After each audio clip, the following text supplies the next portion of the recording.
And hello, YouTube, and welcome back to another episode of The Zone TV Movie Entertainment with me, your host, Jonathan, once again bringing you my thoughts and review for tonight's episode of DC's Batwoman Season 3, Episode 9. Spoiler alert if you have not seen this episode.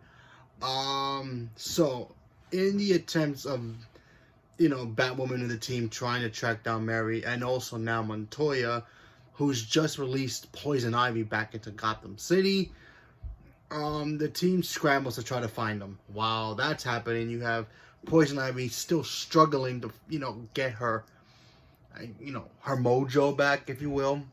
And the only way she can get her full strength back is to telepathically, I guess, to contact Mary, because Mary has the power now, and to lure her to come to meet Poison Ivy and, I guess, try to take her power back or get an energy charge up. And we see Montoya, struggle to try to get the woman that she loves back. And, we see a kind of a back and forth between the two of them. We also get to see Lucas struggle the fact that he feels inside himself that he's not a hero, that, the reason he can't wear the bat suit is because it's not working for him. He has very doubts about himself. Well, that's all going down. You have Ryan's mother teaming up with John Diggle, who's now returned, and apparently they were like friends back in the day, so that's something new. So we get to see John Diggle team up with her to try to find some, I guess some stuff that they need to try to help her son before he goes full on Joker. Because remember, he was still frozen after they try to, freeze Mary, so that way they can try to find a cure for her. This episode to me was a little bit it wasn't great. I'm gonna be honest with you. I'm not particularly fond about this episode due to the fact that I want to see Poison Ivy break loose and just be Poison Ivy again. I don't know why. I get it with the new universe now. Everybody, has a partner, I guess, and that's fine. But don't try to take away certain elements of certain characters. Like Poison Ivy, she was always, an environmental protector person. That's all she cared about. That's what all her crimes were based on.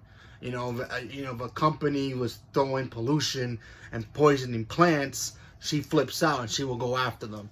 It's the same thing in the comics, the same thing in the cartoons, or in this one. I feel like we're not getting that. And I get.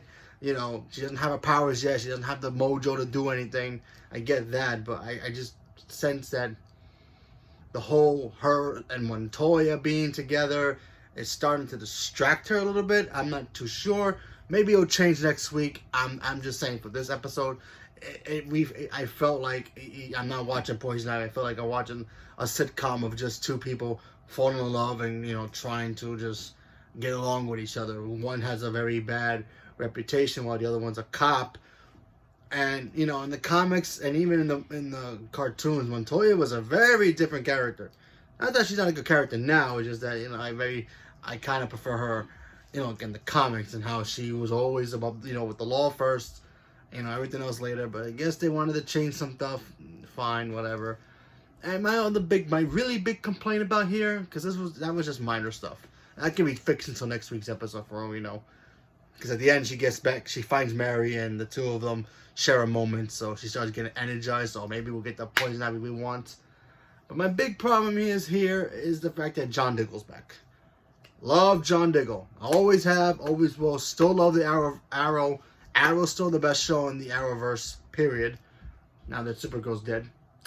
Anyway, just go become Green Lantern already, man. I'm getting sick and tired of just seeing him hanging out with the superheroes and just giving them pep talks and like, you can be a superhero, or don't worry about it, you can pick yourself up and become a superhero.